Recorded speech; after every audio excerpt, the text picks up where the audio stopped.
also looks like Griffin's here to chill with us for a little bit. What's up, Griffin? Hey, Are you ready to be what on up, bro? camera? Yo, here I was just tuning in. You guys are killing it. The analysis, so fire. Yeah, Incredible. that's all we do here. We just drop truth bombs, you know. They're like, we do. you guys were like, we called it on this show. Why didn't people listen to us? Chat, why didn't you listen to them? What were you, all 400 of you? Why did you not January 6th storm the White House, pull them out of there?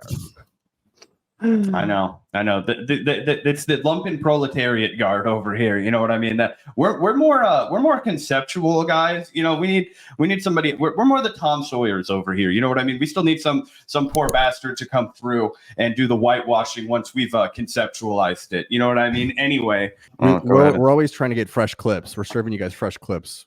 Yeah, everybody is. You know, it's like Waffle House. You know, it's just like serving it up fresh. You know what I mean? Like Waffle House, but we're throwing more chairs. Yeah, tables, ladders, and chairs. It's WWE guard over here. Let's rock and roll and hear from Joe Biden with the mic. Look, even when I was running for Senate, each time I ran, quite frankly, not a joke, Philadelphia in particular got me across the line. Right, when he was senator of Philadelphia. Wait, what the fuck?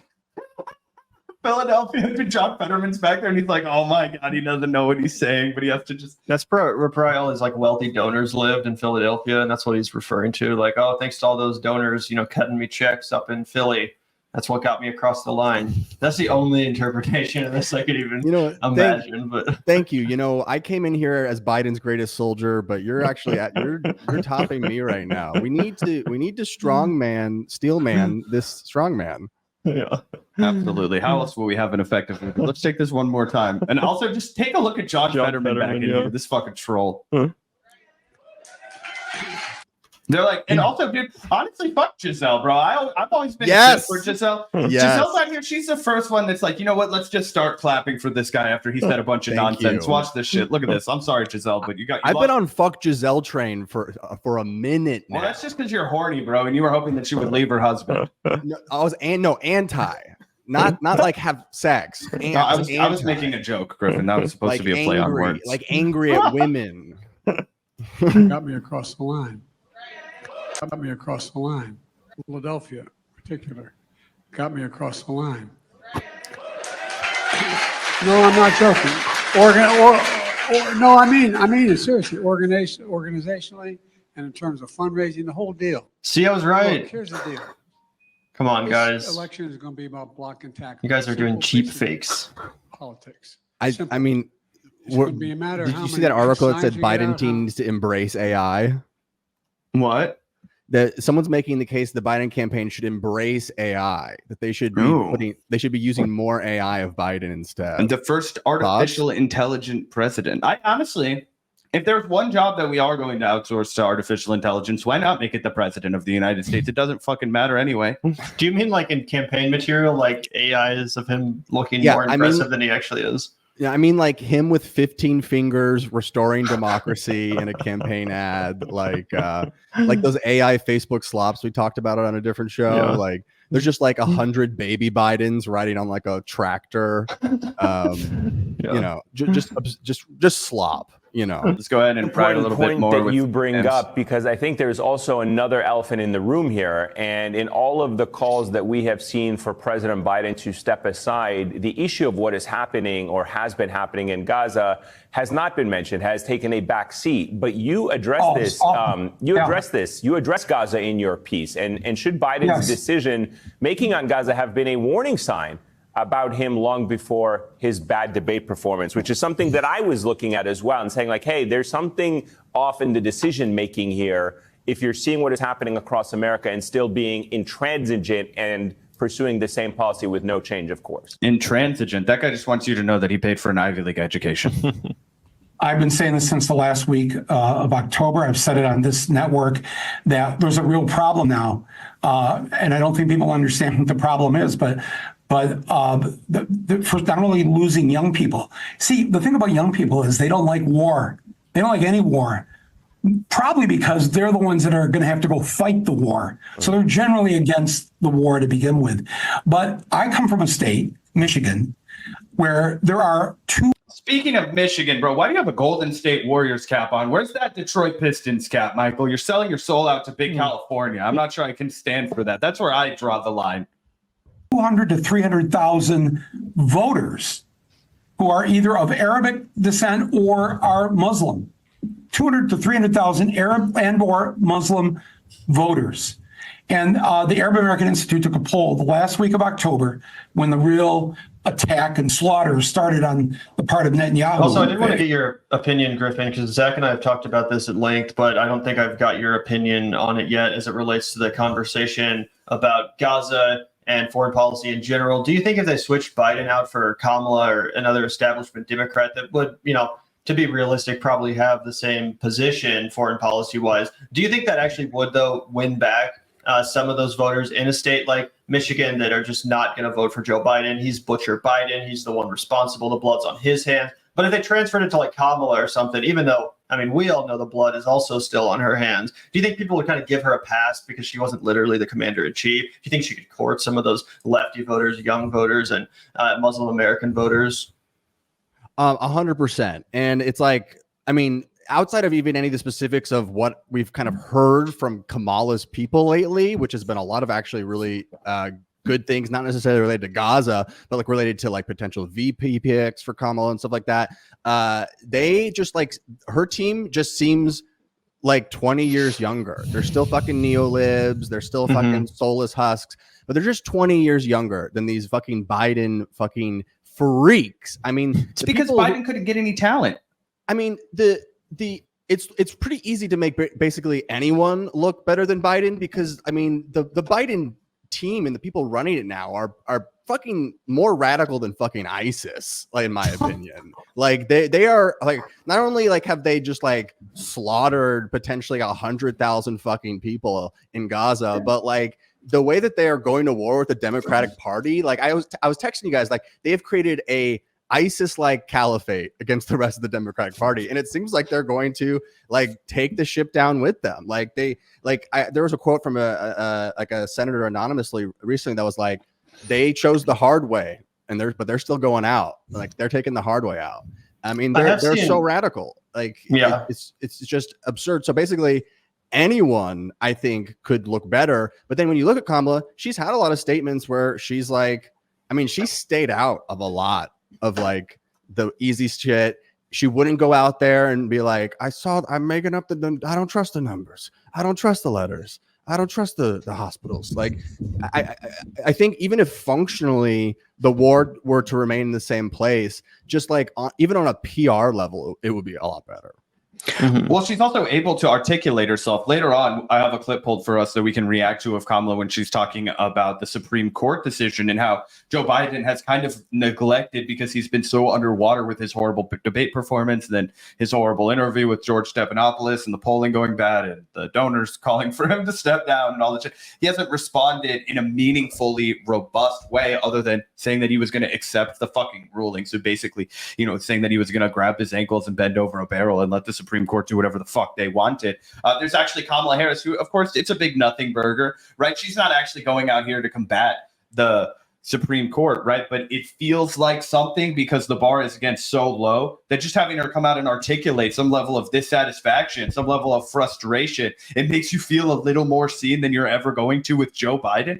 At least she gives like a coherent voice to people's frustrations, which is crazy because all we did for the past 4 years was dogpile how unlikable she was and how she had such a horrible media presence. But in comparison now, Joe Biden's fallen so far. I think anybody that you put up there will perform honestly better, but I still don't think that they'll cross the threshold to defeat Donald Trump. And my last question for you on this topic, Griffin, is that do you think it's over? Do you think that it's going to be for sure just Joe Biden, Kamala Harris on the ticket, and they're going to lose? It's Titanic. No, time. I think the opposite. I think that he's chosen the hard way out, and we're about to watch a very crazy week unfold. Essentially, what's happened is all of the Congress is about to return to DC tomorrow. So tomorrow is the fly-in day. So not a whole lot's going to happen in the morning, but people are going to start getting together in the afternoon and the evening, and you're going to start hearing crazy stuff Monday night. And then Tuesday, it's going to be a slaughterhouse.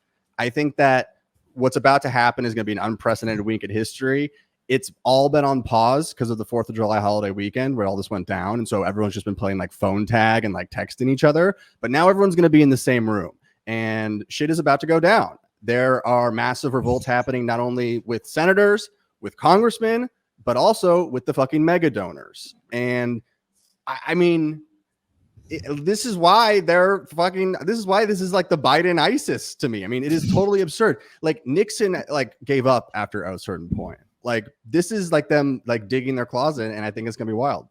What do they do then? What happens? Because to me, the only path out of a Biden, nomination was for him to step down, for him to come out and say to the American people, I am no longer running for president. I am stepping down. I'm not saying that that's impossible, but to me, it seems like his entire camp is signaling that that's not going to happen. So what does the hard way look like? How do those senators who waited until the last minute, who didn't see the, forest from the trees until it was almost too late, like how are they going to force this hard way? Because to me, the hard way is watching Joe Biden faceplant and lose like fucking 30 states.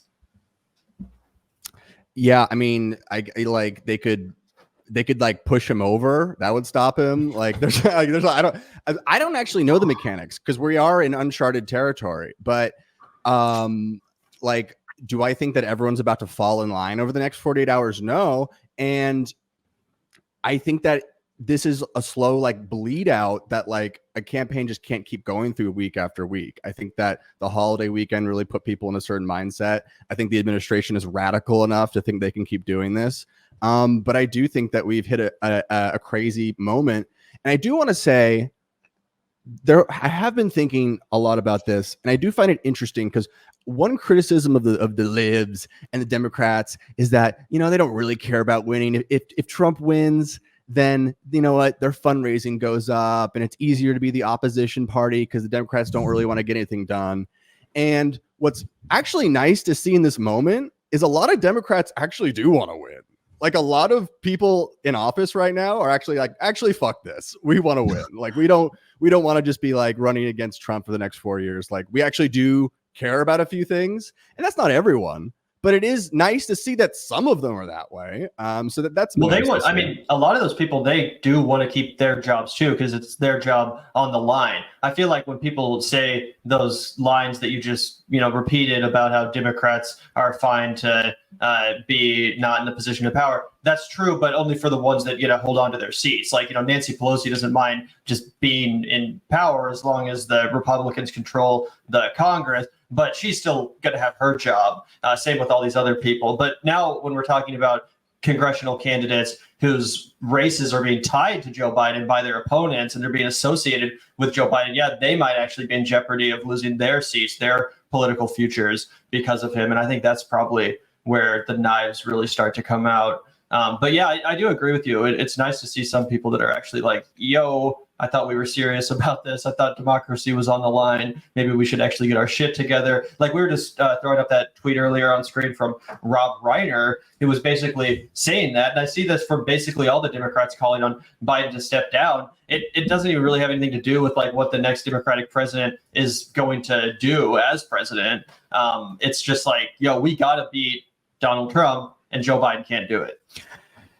Yeah. And really quick, let me have you, sorry, Griffin. Let me have you guys take a quick look at this one because I think it just shows how far the ball or how far the bar is, right? Because this is what people like Rob Reiner are looking for. They're just looking for this. And this is a bunch of word salad. It doesn't mean anything. She's not going to war for the American people. But boy, if you compare it to anything that Joe Biden said, it's at least coherent.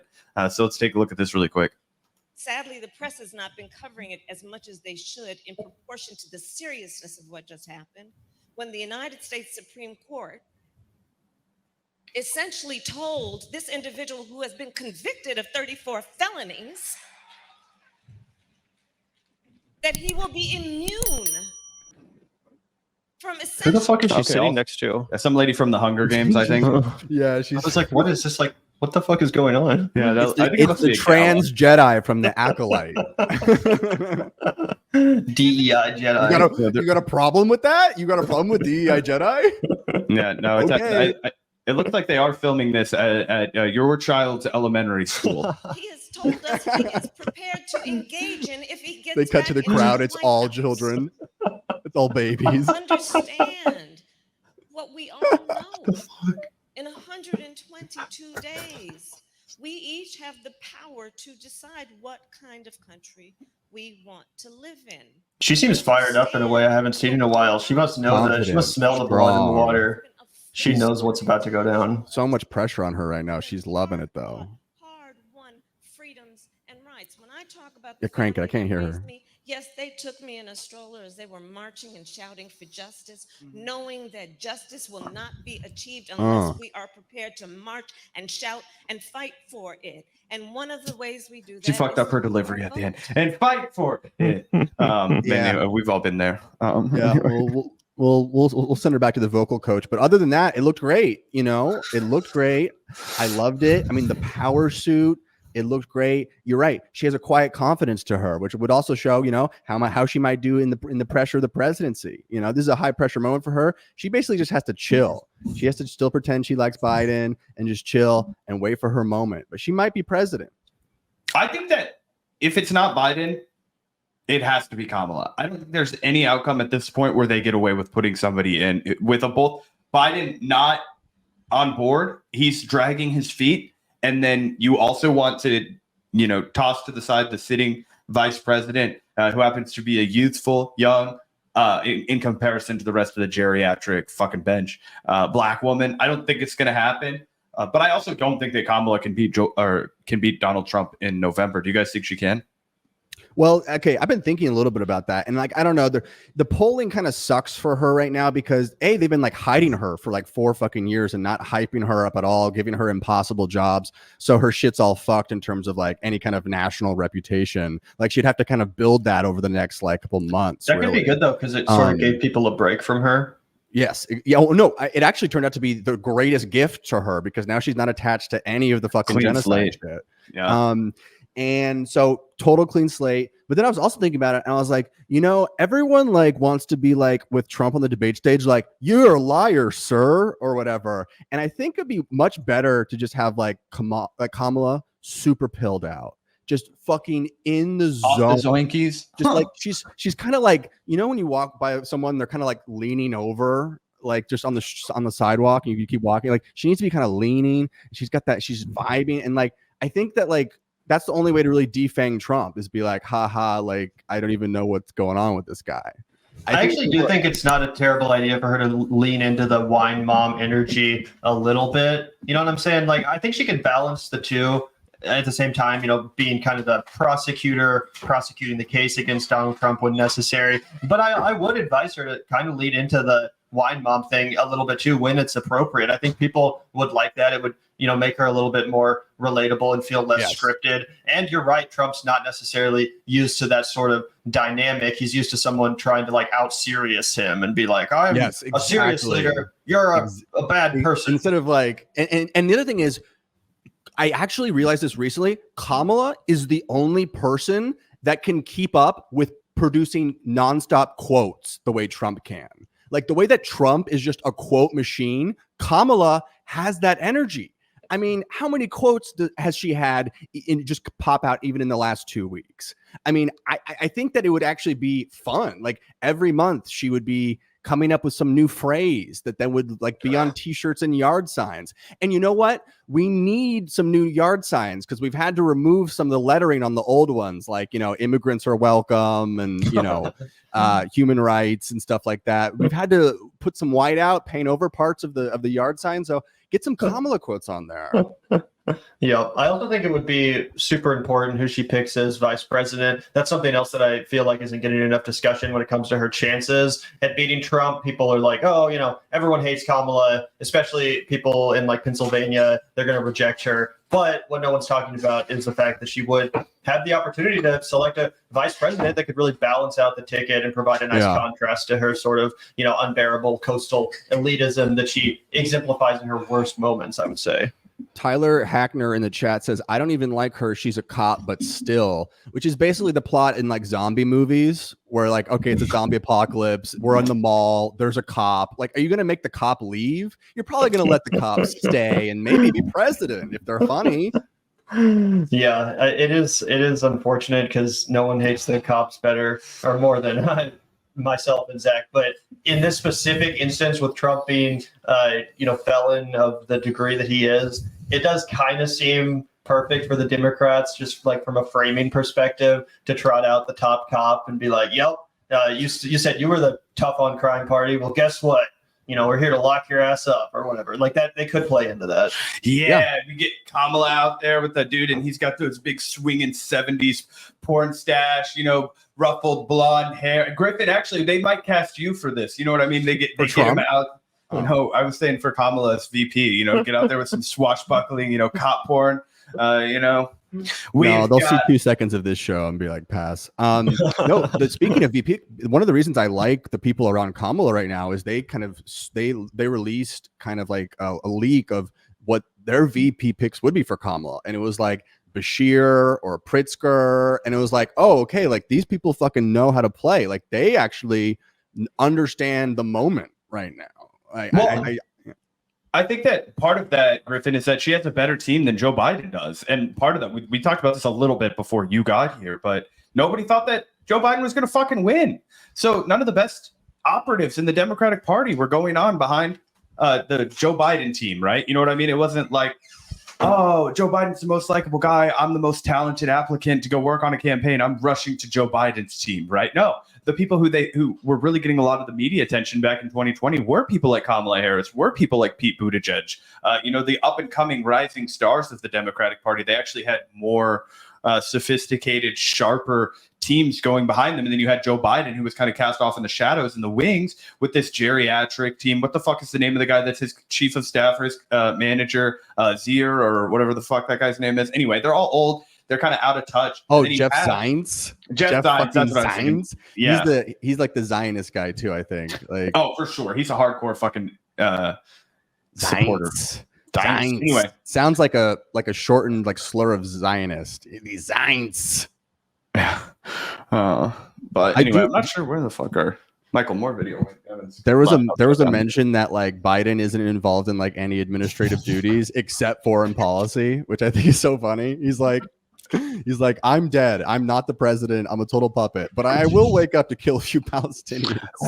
I will wake up to drop some fucking bombs. He's awesome, and I hope he passes away very soon. Joe Biden. Yeah, obviously. You're not allowed to say threats against the president, but can you say that you hope a president passes away of natural causes? You can't, because then the CIA puts you on a watch list, Griffin. Let me feel you. Yeah, he's dead. He's awesome. He's already. You're going to crack open his skull like they do to investigate NFL athletes that have CT, and they're just going to see a half-eaten can of Campbell's soup, and that's all that's up there for the guy who was running our country with the nuclear codes. I got caught plagiarizing Andy Warhol in my brain. Had to drop out. They said that soup can's original. Man, my favorite Andy Warhol piece was actually the one where he just filmed the Empire State Building for about 3 hours, and nothing else happened. I was like, wow, that's inspirational. That's deep. That's the kind of stuff that Gavin pay $100 to see at the movie theater. You know what I mean? He's very TikTok, Andy Warhol. I feel like he's done well on TikTok. Ahead of his time, bro. Yeah. Zach used to love to talk about how much he hated Andy Warhol. That was one of your premier. That was one of my early bits. Before I had Kurt Cobain to take shit on, I was talking shit on He'd just be like, Warhol. You know who fucking sucks and is overrated? Andy Warhol. I don't believe in pop art, okay? I'm more of a Renaissance man. I mean, Banksy makes Andy Warhol look like a genius. So, I mean, Banksy is for fucking people who buy their wall art at Walmart. You know what I mean? It's just like, I mean, at IKEA, they think they got a fine piece, that really speaks to them. Remember when he like shredded that shit and everyone thought it was like the most crazy shit? Yeah, and it sent the value of it up by like $1 million because the art scene in this country is stupid. I mean, fucking Reddit. It was awesome. Yeah. Anyway, let's go ahead and get this show on the road. We don't have to. We already did a little bit. We can just it could be a shorter episode because we already did the Vanguard stream, and I have to get to DC because there's a lot happening on the Hill this week. With the whole Biden coup. cut any moments from the live stream earlier into the CJA episode. We're if you chopping watch it The up. worlds are, we're chopping and screwed. You know what I mean? Diamonds up against that wood. You know what I'm saying? But this is what I wanted to talk about. I wanted to talk about, is it leftist Hamas? audio? Is it the ABC? is it Abigail Disney directly responsible for this? Was she pulling some strings to make her point over at the Family Network, over at ABC? I think people deserve to know. I'm going to zoom in on this. Yeah, that is owned by Disney. Oh, yeah, dude. It's owned by Disney. You know what I mean? And so let's go ahead. Let's zoom in a little bit for everybody. If you want to go ahead and actually, that looks like shit. I'm going to zoom back out. I'm sorry. If you want some definitive proof that ABC destroyed the audio in Biden's interview, here you are. On the left, we have original audio. On the right, we have denoised audio. I almost tweeted this out, and I was like the circle jerk audio before and after Griffin gets it because he has to boost it up with it all the time. I already had a fucking meltdown on this very live stream, Griffin, because we get in here and people are bitching about, oh, it's coming out of your computer microphone. I'm like, you idiot, this is a gaming PC. You think there's a fucking microphone built into the bottom of it and I'm talking into my shoes? It's like, obviously the cords are fucking up, but I don't want to hear it from you. The only actual explanation I've heard for why his audio sounded so weird is potentially just because they weren't anticipating him to speak as softly as he was speaking, so they had to like turn up the gain super high on his lapel or something, which then just made the room tone, like way more noticeable than it would be. Now it seems like they should have accounted for that beforehand and anticipated that he would be speaking softly, given that he's like 150 years old. But that's the only explanation I've heard so far that's even remotely convincing. Biden is speaking at a decibel level that has been unrecorded in human history. It is so quiet that they just have to boost the gain out of all this shit to get him up. And it's probably it's a room smaller than like a bathroom too. So yeah. Anyway, you could listen for yourself. Let's go ahead and listen for ourselves. Let's get the audio back in here. Gavin's taking some Speaking of good audio from politicians. Part of your case against Donald Trump. Let's unveil this. For himself, putting his personal interest ahead of the national interest. How do you respond to critics who say that by staying in the race, you're doing the same thing? Oh, come on. Well, I don't think those critics know what they're talking about. They're just wrong. It's wrong. Look, Trump is a I pathological. feel like I'm in that Coppola movie, The Conversation. It's like, here's a murder on the audio or whatever. Yeah. You know what I'm talking about? The heart of your case against I don't Donald remember Trump exactly what is happened in that that he's movie. It going might not after be a himself, murder. Putting his personal. This reminds me interest more ahead of the national Cachet. interest. How do The you respond Hanukkah to film? critics who say that by staying in the race, you're doing the same thing? Oh, come on. Well, I don't think those critics know what they're talking about. Yeah, so clear it's just too low just for wrong. broadcast It's wrong. standards. Look, Trump is a pathological liar. Trump is. So they just denoise this on like Premiere or something? I imagine so. Whatever AI audio correction software they use over at ABC. But anyway, that is. I don't think so. I think it's just like a different like audio mix. Like, yeah, I mean, like if George was mixed differently than Biden, but they're both mixed the same level. Like if George was like booming. So what do you think the point was, Griffin? Because like if it was intentional, it's not like it saved Biden from having another disastrous interview where his cognitive decline was on full display. It's not like it being slightly, fuzzier saved him. So like, what do you think was intentional, or do you think they just don't know what they're doing over there as an audio, engineer yourself? I think that it is a live interview that was turned out quickly because it was needed to be turned out quickly.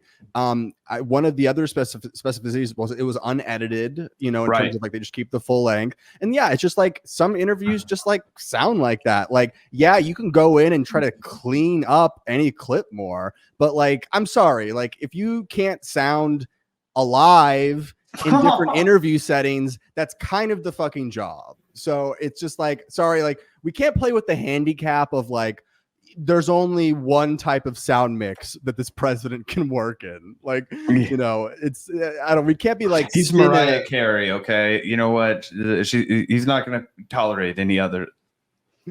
And these also can't be the places that we're like fighting. We can't be fighting the crew. You got to respect the crew, okay? The crew run the ship. Absolutely. Nobody. Yeah, don't take shots at back of house. That's the rules to live by. This is from Ken Klippenstein. Democrat QAnon still going strong. This is the Mueller she wrote lady. Hey, ABC, George Stephanopoulos, let me know if you need a new sound engineer. I know a few. My podcast's early days at my kitchen table sounded better. And it's like, dude, that's not a shot at ABC and George Stephanopoulos. That's a shot at the guy you want to be president because he can't fucking talk anymore. Yeah. Yeah. And it's not like Biden sounded impressive at the debate, even though the microphone setup seemed to be more professional. Like, it's not like that was some commanding, charismatic vocal performance from the president. Like I said, even though the audio situation was totally ideal, I would say. Oh, 100%. They were doing it at both. They did it. They've done it at the debate too. They said the audio was fucked there. Like, what's next? The ring lights are wrong. Like, I'm sorry. It's not working for me, Blue and On, although you guys are looking like you're having a lot of fun. It's not working even on their base, Griffin. That's what's crazy about this. This guy's Chase Mitchell. He's a writer for Fallon Tonight, all right? Not exactly a bastion for leftist or right-wing thought for that matter, right? This guy, Chase Mitchell, he looks like every single guy you would run into on Manhattan that said that they wrote for television or wrote for anywhere else. Like, I mean, just picturesque right here, right? A textbook Biden voter. I don't know, man. I'm watching the interview. He isn't fine. This isn't fine. I don't want to spend the next 4 years or even 4 months worrying if he's going to make it to the end of his next sentence. You people who are fine with this are really freaking me out. Anyone with grandparents knows they can take a turn very quickly. This has been 4 years in the most stressful job in the world. We should not mortgage our future on one guy's no, I can do it hubris. You wouldn't let your 81-year-old grandpa drive a car if he just blew a stop sign. I, separately, don't think the American news media is doing a good or responsible job of covering this. There's blood in the water, and there are absolute vultures in a dying industry who would love to sell their own children for the last click on earth, but separately, it's over, Joe. So even their most sympathetic guy, okay, the one guy who has to be like, I hate the media, and they're doing a terrible job, and they're not kissing Joe Biden's ass enough on the way out. He's like, guys, it's fucking JOEVER. Yeah. Yes, and he's been replaced on the writing team by the Hawk Tua girl, and I can't wait to see what she's got cooking. All right, Griffin, can I tell you something that'll disappoint you, but you're used to that, so let's just get it out of the way. I haven't paid a single speck of attention to Hawk Tua girl. Okay, other than the fact that it sounds like a swamp in the Ozarks, Hawk Tua girl. You know what I mean? I don't know anything about this other than the fact that I'm pretty sure one of these country bumpkin singers I saw on TikTok brought her on stage. And then, if I'm not mistaken, she also said she wasn't going to vote for Donald Trump. So I guess I have. She said she wasn't going to fuck Donald Trump. She was going to suck his dick. Yeah, that's what the Hawk Tua thing is a reference to. What's spitting on dicks? I can't believe I have to explain this to someone. Yeah, I texted the group chat. I said Zach is the boomer on today's episode. He usually likes to accuse others of. Griffin normally is the boomer, but you know what you see? You either die a spring chicken or you live long enough to see yourself become the Griffin. So go ahead and roast me, boys. So you got to spit on the dick. Yeah. I mean, there's a whole genre of like guys doing TikToks where they like wait for girls to like walk out of the bars blackout drunk and then ask them like a question about dating or whatever, and they like clip those out. And for whatever reason, this one caught fire because the girl was like, "I spit on the dick." And people were like, that is so epic and awesome. And you guys need to get out more. Me? No, people who think like what? Like, oh, a drunk bitch says she spits on a dick. Like, let me take y'all to Westport in Kansas City. All right, let's hang out around Kelly's after last call. Let's see the video. Explaining it. I'm not saying it's awesome. I'm not endorsing it. I'm not saying anything. I'm not.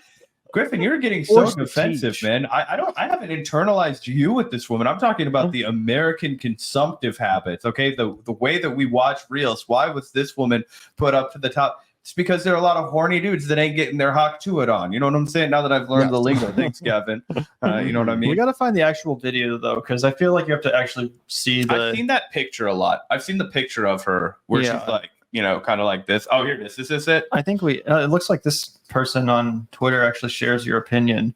Zach. I mean, I'm not like pearl clutching about it. I'm just like, come on, bro. Like, No girl in India, China, or most of the planet would become a celebrity for saying stuff like Hawk Tua. Americans are brainwashed into thinking that hedonism and degeneracy. We found Zach's alt account, guys. Here it is. it's true. I'm the third wave feminist.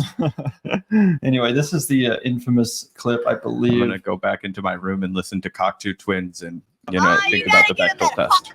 And spit on that thing. You get me? There you go. She sounds exactly how I thought she would sound. Can we play it one more time with audio? You gotta give him that hawk too and spit on that thing. You get me? You gotta give. Never mind. This lady won me over. She sounds like a good time. I want to see that lady ride a mechanical bull. Party animal. All right. Anyway, what's your take on this, Griffin? Why do you think that this has become such a big deal? Yeah, just the normal pathetic algorithm stuff. I mean, I'm happy for her that she's taking her 15 minutes and she's killing it because, you know, the Hawk Tua girl, she knows this world better than most, that there's really no value or anything created anymore. And then, you know, you get your moment like this and you take it. But, you know, it's been very annoying. It's been very unfunny. But now people are starting to get to the point where they think it might be important, which is why I put this article in our private chat here, which is titled "From Slate: How the Right Won the Hawk Tua Girl." And so this article is why media is dying, by the way. This article is claiming that we need a Hawk Tua for the left. Oh my god! That we've unfortunately allowed epic things like the Hawk Tua girl to be completely consumed by the right wing, and in fact, we need to spit on that dick in a sort of a Marxist Leninist way. I'm reading a quote down here. All of this has skewed the optics about what it means to be political in 2024.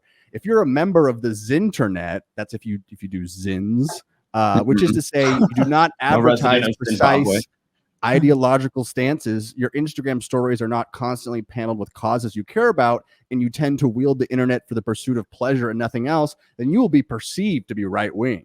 And frankly, that is not a sustainable electoral model. The Democrat experience should not be a gauntlet of soul-crushing fury and anxiety. The party must make room for people who enjoy life and all of its beautiful frivolities, which, if we're being brutally honest, is the default setting all of humanity should be aspiring towards. We shall all come together at the DNC, hand in hand, and spit on that thing. Oh yeah, sorry, I don't know where you're reading from in that article. No, I was reading at the bottom. I got it on my side. That's hilarious. Oh my god.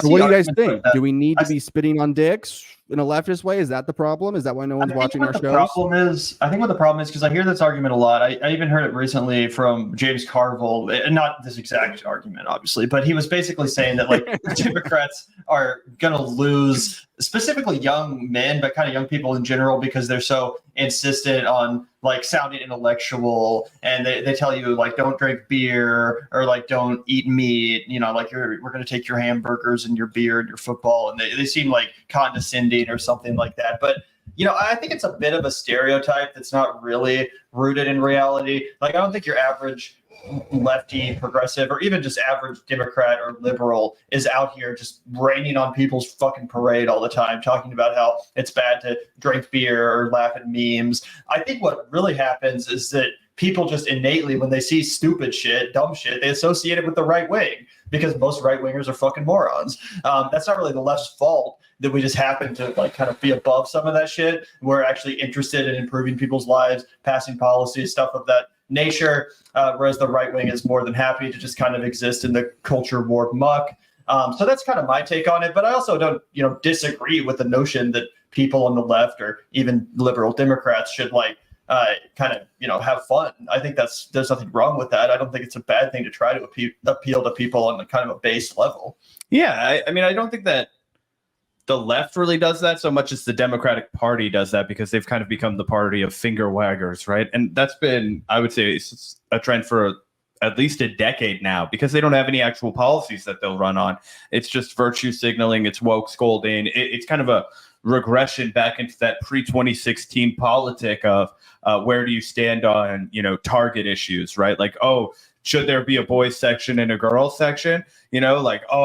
what's appropriate to put in the teen reading section. You know, like these are the kind of discussions that they're going to be having as opposed to real substantive policy conversations. And on the one hand, it's not like the, you know, real substantive policy conversations wherever the draw to people, but it's in the absence of that, and all you have is the admonishment, all you have is the nanny state, all you have is the, you know, scolding and finger wagging. Then, yeah, it's not fun anymore. And then you have the Republicans who come out here and they'll be like, these people hate you in your way of life. Like, yeah, they hate us in our way of life. We're gonna fight for it. We want Montucky cold snacks and loose women. Hot. You know what I mean? It's just like, I don't know. I do like that the Republicans are like, oh, look whose side has all the pathetic, horny men. Oh, well. Too bad you guys don't have any of these incels. Yeah, I mean, obviously, it's like it was just a silly, normal thing, and it's like people who are apolitical then aren't automatically fucking conservative. So I think it's kind of stupid.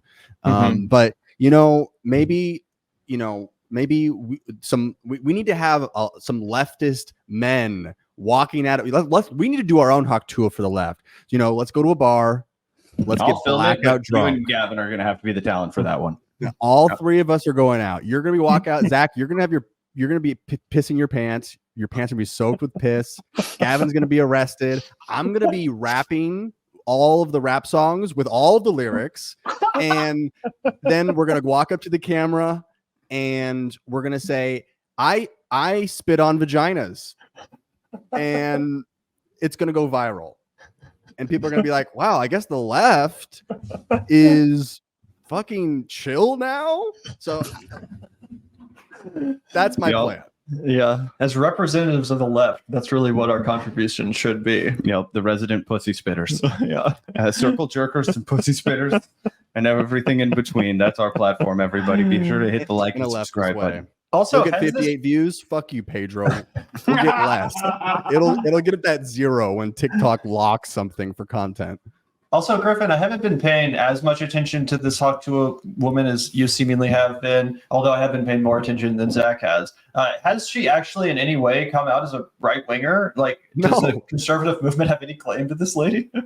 I mean, no, she just like lives in Nashville, Tennessee, and like has like a Southern affect to her, but just kind of seems like from what I've seen, just generally like a normie. Like I know some people were like, she rejected Trump. And in that interview, they basically were like, whose dick would you suck? And they like brought up Trump's. And it's like, I don't think you need to like suck Trump's dick to be a Trump voter. I don't know. I mean, maybe you do.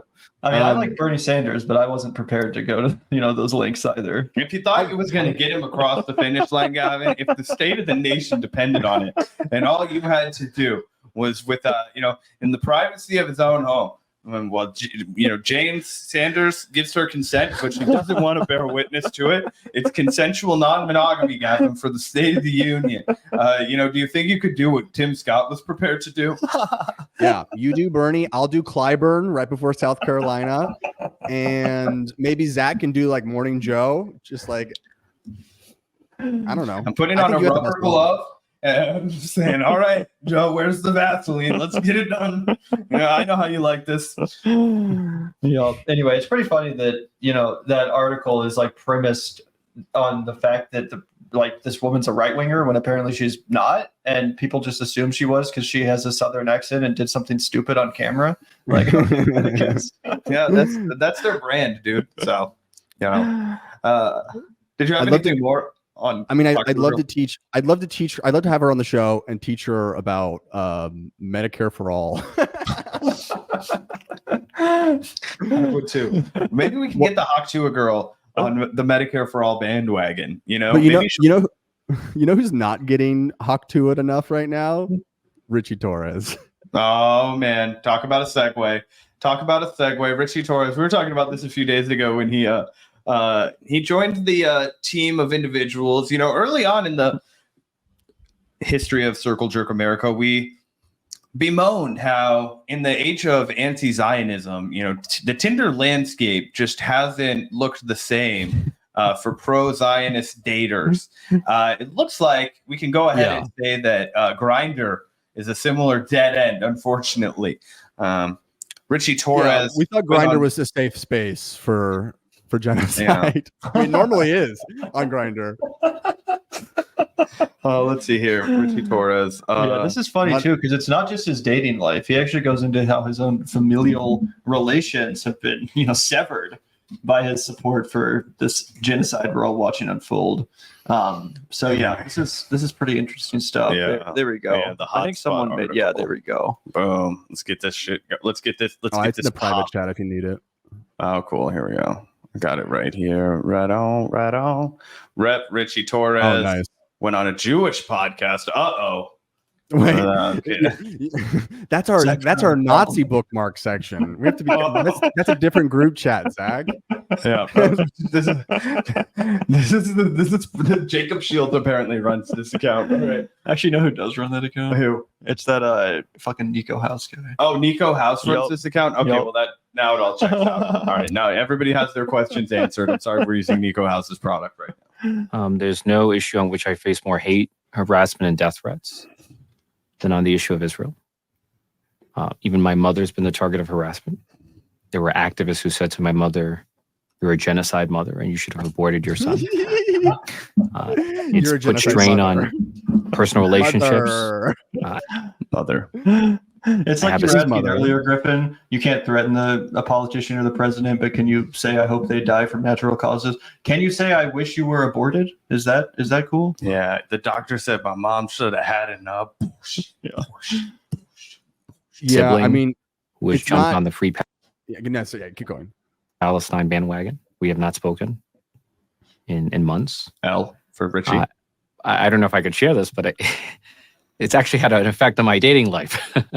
There are people who will not go on dates with me because I'm pro-Israel. I'll tell one quick story if it's not too personal.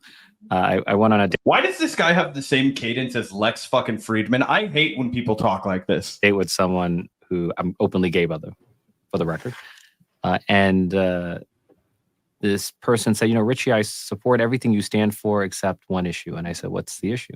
He said, "Israel." This guy's only options are like 65-year-old men on Grindr at this point. And when I said that I was a Zionist, he reacted as if I had uttered the word Nazi. So I proceeded to explain what the word Zionism meant.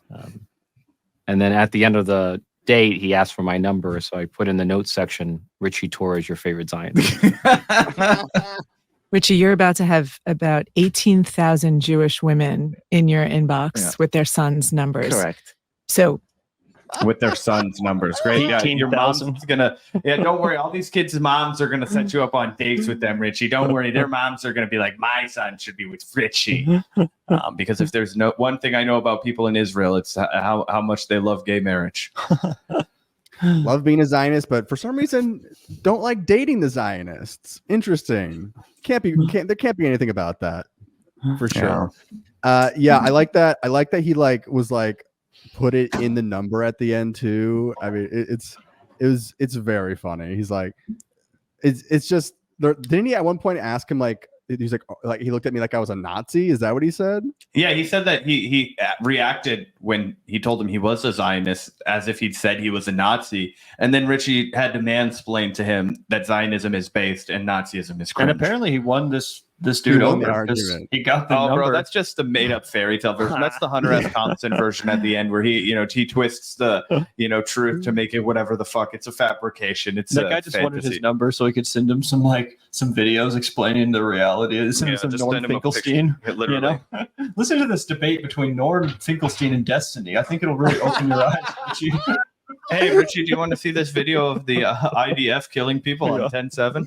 They're like the restaurant's like, "Mr. Torres, we want to close," and he's like, "Sorry, we're 2.5 hours into this 5-hour Finkelstein debate where Finkelstein dodges every question." Couldn't believe how rude he was, how unprofessional he handled himself.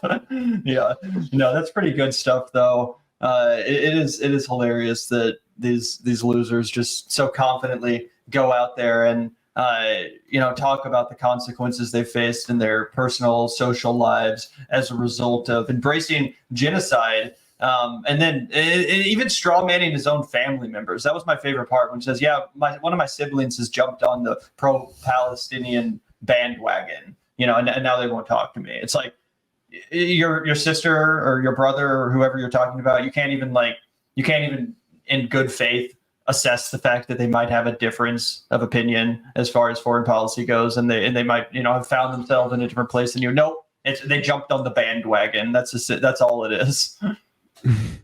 Yeah, I mean, I never heard. I mean, maybe I need to reread the history books, but I never heard like this big outcry from like the fucking Nazis when they're like storming cities, being like, "Why aren't we getting enough pussy?" Like, I don't know. It's just they were weird, raping like crazy. right? Yeah. Well, then get in the IDF. They're doing that there all the time. They're basically doing like an Abu Ghraib thing, like times 10 right now out there. Yeah. Yeah. I mean, there's been a lot of crazy stories like that recently that are just like under the radar. Why? Because Biden is just so fucking old. It's kind of crazy. It's consumed everything.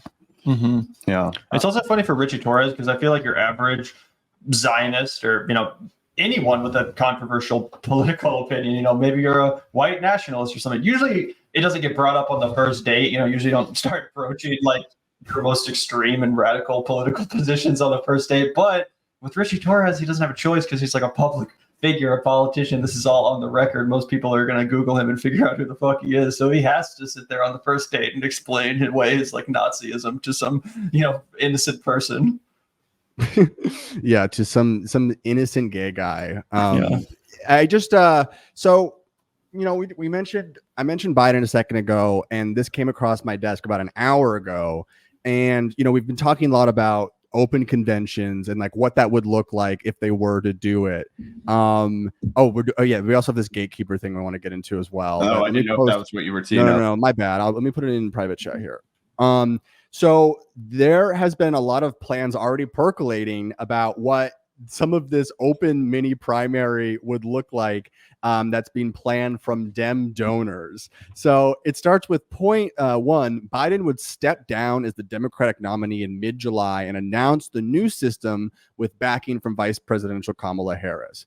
Step two. Potential candidates would have a few days to throw their respective hats in the ring. The Democratic Party then would begin a primary sprint in which the 6 candidates who receive the most votes from delegates pledge to run positive-only campaigns in the month leading up to the convention. No hate here. And then step 3, the Blitz primary would involve weekly forums with each candidate moderated by cultural icons like Michelle Obama, Oprah, and Taylor Swift. Girl power. I mean, come on. Like, how can you turn down? Talk about eyes. Talk about views. We get Taylor on stage talking to Big Gretch, talking to Slimy Gavin. I tell him to shake it off. Gruesome Newsom. Gruesome Newsom. How could we say no to this moment?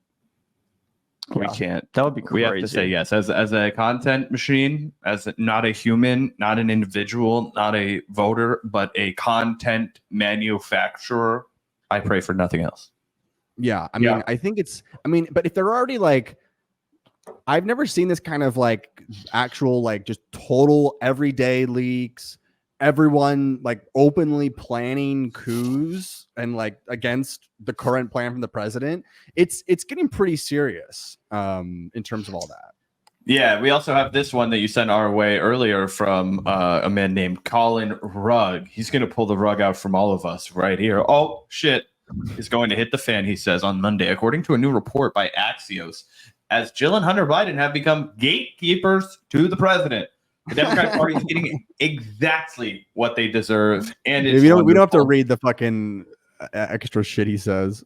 But yeah, you're taking him out of context, Griffin. This is a butcher. He's editorializing. Okay, these aren't facts on the ground. The shit is going to hit the fan Monday when Congress returns. People are scared about their own race, as a House Dem told the outlet. Every single person not named Biden realizes how scared they are. This is the truth Griffin's afraid of. What say you, sir? I don't know. I mean, I love that Hunter and Jill are just like commandeering the ship now. I love that Hunter's like allowed to be in all these meetings. Like, why do you guys think Hunter is all in on this? Oh, he's turtling in the base, bro. He doesn't want to go to jail. He needs leverage. He needs power. He's got like 10 more crimes. Deal. The thing though about Hunter that I don't quite understand is that Biden has already said that he won't pardon Hunter Biden, but most people kind of seem to understand and acknowledge that if Biden does actually step down, one of his last moves on the way out would be to pardon his son. Like, I think most people think that would happen. So if I'm Hunter, wouldn't you actually want Biden to step down? Because then it almost secures the pardon. I think Hunter's like, I have a lot more crimes I want to commit. Like Hunter's got Hunter's got like a Marvel phase of like different crimes he wants to do in the future and new children he wants to have. So yeah, I guess if you're pardoned, that doesn't just mean you're like exempt from punishment for every future crime too. That would be tight. That's what Donald Trump's working on. He's working on that, actually. The SCOTUS is working on that. They're working on it. They've established presidential immunity, but they haven't established fail son immunity, which needs to be the next step for both families. It's definitely in the roadmap, as we say. Yeah, it is funny to think about Hunter and Jill just like locking Joe in the Oval Office and like posting up out front, like, you guys are gonna have to get through us first. Yeah, they're just turtling in there, like it's the last stand as the zombie apocalypse. As all the senators start like breaking, like January 6th style, coming for Biden. They're scaling the walls. Yeah, who's the Ashley Babbitt in that scenario? Hunter just has a machine gun like Scarface, just mowing down the fucking like the Colombians when they finally break into the compound. He's gonna make January 6th look like pussy shit. The security guards are having heart attacks on the day, not days later. It is funny. I also do think there's a chance that this is all kind of bluster from Biden, that he knows and that his family knows what's happening, but they just want to save face and like they don't want to appear like they're just caving to pressure. You know what I'm saying? Like, as soon as a few people in the media said I should drop out, I just immediately dropped out. Like, they don't want to come off as weak. They want to come off like, oh no, Biden, he is cognitively there. He really thinks he's still able to do the job and he's fully confident in his abilities. But at the last second, we decided that the American people don't agree. So therefore it's not about me, it's about the party. And here comes Kamala. I think that would be the most graceful way for them to do it, so it doesn't just look like Biden is taking orders from Obama or the media or the senators, people beneath him. Like, that's undignified. He wants to go out fighting. Yeah, and also there's been a lot of reports that one of the reasons why people like Obama and others like haven't pushed or said anything publicly is because Biden's ego is so fucking big that he would get like offended and like hunker in even more, and that like it needs to be his decision, like a fucking dog using a crate or something. Like, he might, like, this administration #Biden ISIS like might go down as the most selfish and like egotistical and bloodthirsty administration like in the last 50 years. I mean, they're neck and neck with like the Bush administration right now. Like, I mean, I really think. Sorry, go finish your thought. No. I mean, the Bush administration just had more flash in the pan. They had more fun ideas. But they're both, just in terms of how they're reacting to the moment, completely outside reality. I think a big part of it too that hasn't maybe been discussed enough is just like how much pettiness and personal drama probably does exist within the Democratic Party elite, specifically the Bidens, the Obamas, and the Clintons, because Biden probably feels still to this day really salty about the fact that they didn't coronate him in 2016 instead of Hillary, despite the fact that he was VP. They basically shoved him to the side, said, no, it's Hillary's turn, when that clearly would have been the prime season for Biden to actually run it. And if he had been the nominee, he would have beat Trump. He would have actually been able to be president while his cognitive abilities were still intact, before the real slippage started to occur. So he probably feels salty about that. And he's like, now, I finally got in here, but it wasn't while I was my best. And now they're trying to force me out because of it, even though they were the only reason I couldn't run when I was at my best. So he doesn't want to concede on that front. Also, there were a lot of reports after Biden chose Kamala Harris as his vice president that Jill Biden hated Kamala Harris, that she was not happy with that pick because of Kamala attacking Joe on the first debate stage. Yeah, so wounded by that. She doesn't want to hand it over to Kamala. Jill's over here like, if I let Biden step down, that means this whole party is going to be Kamala's party. I can't have that. And also, they don't want to follow orders from the Obamas because of the reasons I just mentioned. Obama didn't do Joe any favors in 2016 when it actually was his turn, not Hillary's. They got behind Hillary for no reason, despite the fact that Hillary viciously and racistly attacked Obama in that 2008 election, which we were just talking about. Yeah, I mean, what can we say other than I'll be really upset if they don't give us this mini primary. I'll be so upset if we're not figuring out how, like, who the Swifties are most into and like who they hate, you know, like, because the Swifties are going to have opinions. The tickets are going to be sold out. Like, no political person's going to be able to get in. And remember when Taylor Swift and Travis Kelce were supposed to endorse Joe Biden at the Super Bowl, and that never happened? Yes. It happened if you put on your X-ray glasses, like the ones from They Live. You could see it on the Super Bowl halftime. Yeah, Biden is so selfish that he may take away the most fun thing that could happen this year, and I don't know what to say about it. But I don't know. I think it's Judgment Week.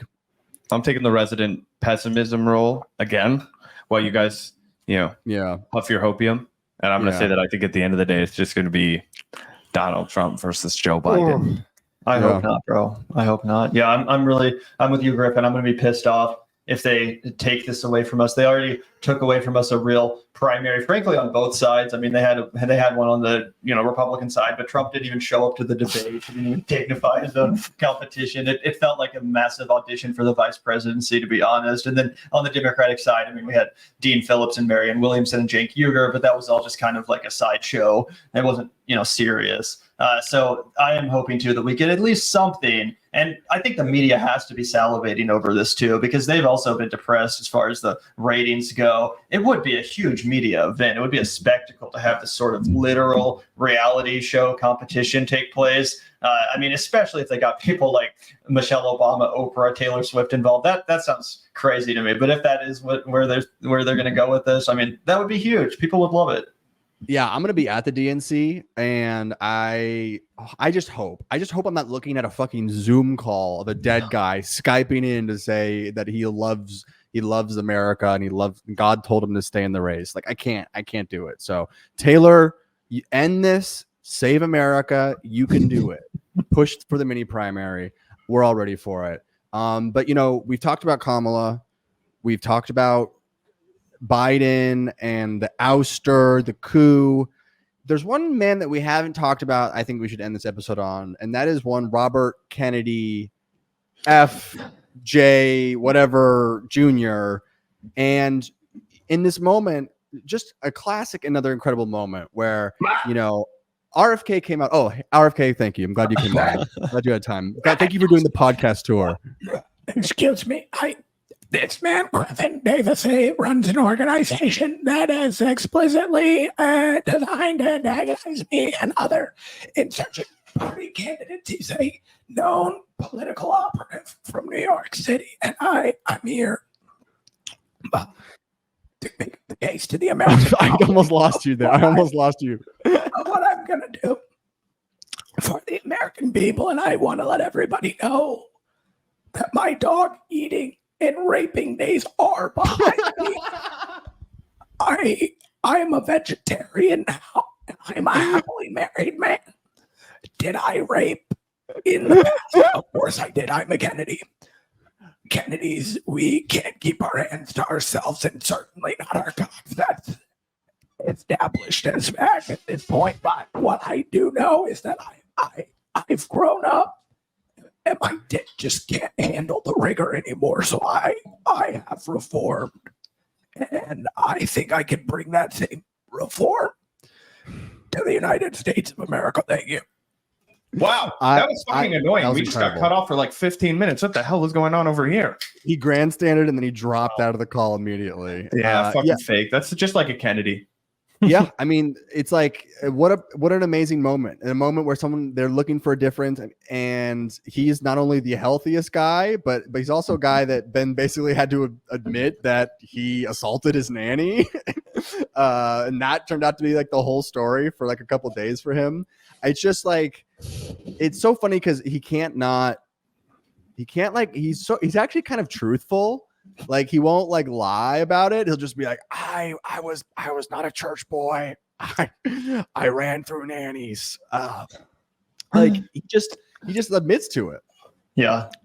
The fucked up thing too about this story is like when I first heard about it, I had to be like, wait, what do they mean nanny? Like when like his nanny when he was a little boy? Like at first my mind went to a fucked up place where I was like, oh, they probably had some like, you know, immigrant nanny and all the like Kennedy boys would just like molest her or something when they were growing up. Read Che Guevara's book. That's exactly What he I'm did. saying. Yeah. Shit like that has happened, specifically when it comes to like super privileged, like children of like elite men who just like hire some, you know, immigrant person or like someone that doesn't have a lot of resources or ability to defend themselves. Like they get taken advantage of sometimes. That's where my mind went, you know, this privileged ass kid. But apparently it was, you know, his nanny for his kids when he was older and I think married at the time too, obviously. I mean, they were his fucking kids. And the crazy thing is he didn't even deny it. You would think that like you would just deny it, right? Like if you're capable of doing that in the first place, you're probably capable of telling a lie and denying something too. Why the fuck do you think he just didn't do that? No, he denied eating the dog. That was what was crazy. Yeah, it's weird because like simultaneously he's like the guy who seems the most bought out by Mossad, like that Mossad has like the most tapes on him, but then at the same time he'll admit every time he's caught. Like so yeah, I don't know, man. Like I don't know what his plan is. Like he's like, my plan is to pick a terrible VP and keep doing the podcast tour over and over again and just admit to more and more assaults. And every week I'll post a video of me catching a reptile. And it's like he's like, I'm going for kind of like if Dr. Doolittle raped. Is kind of what I'm doing. Huh? Oh yeah, he's into falconry. Yeah. Oh right, yeah, exactly. No, he speaks to the animals and dinosaurs. Also, Gavin pointed out to me that also buried in that Vanity Fair article, which I hadn't paid attention to, it talks about how he was basically responsible in a propaganda effort that brought the measles back to fucking American Samoa and caused the death of like 8% of their fucking population or something crazy. The infection of like 8%. Oh, the infection of 8%, and like over 80 people, mostly children, died as a result of the outbreak. Yeah. But that was, you know, part of I think that article kind of buried the lead, honestly. Maybe people knew about that already. But yeah, obviously the rape allegation and the dog eating allegation, they made most of the headlines. And yeah, you're totally right, Griffin. It's hilarious whenever RFK responds to any of these kind of allegations, whether it's the Epstein stuff or this. He doesn't really deny it. He just kind of actually opens the door for not only that being true, but potentially far more horrific things being true as well. You know, he'll be like, yep, I did a lot of fucked up shit in my past, and everything you've probably heard about me is probably true. I have enough skeletons in my closet that they could single-handedly get me over the electoral threshold. That's his line. It's like a pretty weird way to go about, you know, trying to calm people's nerves if they think you're a freak or a fucking criminal. Yeah, he's like, don't worry, that's like one of the more normal ones. He's like, don't worry about it. Yeah, I don't know. So it's like, and there's never a guy that like really is fumbling the bag more. Like he probably could have been president if he'd been good on Israel and better at talking and hitting more stuff, because the news media was letting him on. All the people were letting him on. I mean, I've just never seen a bag fumbled harder, frankly. Mm-hmm. Yeah, it is. Except for maybe by Hillary Clinton. Yeah, it is. Yeah. It is crazy that he's apparently so committed to Zionism that he is really squandering his chances. Oh, there's something else there, bro. I mean, I agree. But as Griffin said, if they have dirt on him, he doesn't seem particularly concerned about, you know, denying any of it. What's he going to say? Yeah, they're right. I do have some skeletons in my closet. Like he's confessed to rape or sexual assault or whatever. What do you think they got him doing on? Yeah, I'm sure they have some Bill O'Reilly shit. What do you settle $100 million? Some people have made the great point, though. It's like, if you are RFK, I mean, like, what the hell is even the point of all this? Because now, you know, to get what, like 8-9% in the polls, now the whole world knows all of these dark secrets about you. That media has like scrutinized your family past, fucking hates you. Family has turned on you. Like what? I mean, now you have a guaranteed spot on the Joe Rogan Experience podcast. Like, was that really worth it? For a lot of people, yes. Thanos meme. It cost me everything. Yeah, I also think that he was delusional enough to think that this was him building his legacy to finally define himself. in a way that As a was Kennedy. compatible with his Yeah. father and his uncle and his family legacy, and Joe Kennedy, his grandfather. And I think that was what this was all about. It was about him realizing he was at the late stage of his life, thinking about his accomplishments in comparison to the accomplishments of his father and uncle and grandfather, and thinking, holy shit, I'm Lose the one an that election. finally, gets the Kennedys back into the White House. I'm going to be the You one think he really actually like wants to win, or I think when he announced his candidacy, he thought he was seriously a contender. And Yeah. now I think he's just so far into it that he's just going on momentum. Yeah, I go back and forth on that because sometimes I do just think it's a media opportunity for him. Same with his VP, But Well, yeah, Nicole Shanahan, I definitely agree, is like a pay to play. She wants to be hanging out with Aubrey Marcus and all those stupid shits, yeah, selling people Alpha Brain and cold plunges. at least and it's shit made like the that. election a lot more interesting for all of us. Oh yeah, Well, and, Nicole it's Shanahan really is the fun to first. show. Nicole Shanahan is the first AI VP, and I think, and I love what they're doing with her. Yeah, I mean, RFK Jr. is the only guy with so much blackmail that Mossad can't even blackmail him properly, and probably the only Kennedy that no one cares enough to assassinate. I guess that's him. True. That's why they denied him Secret Service, so that even Folks, that's gonna be it. We'll see you next week. Circle Jerk America. See you guys.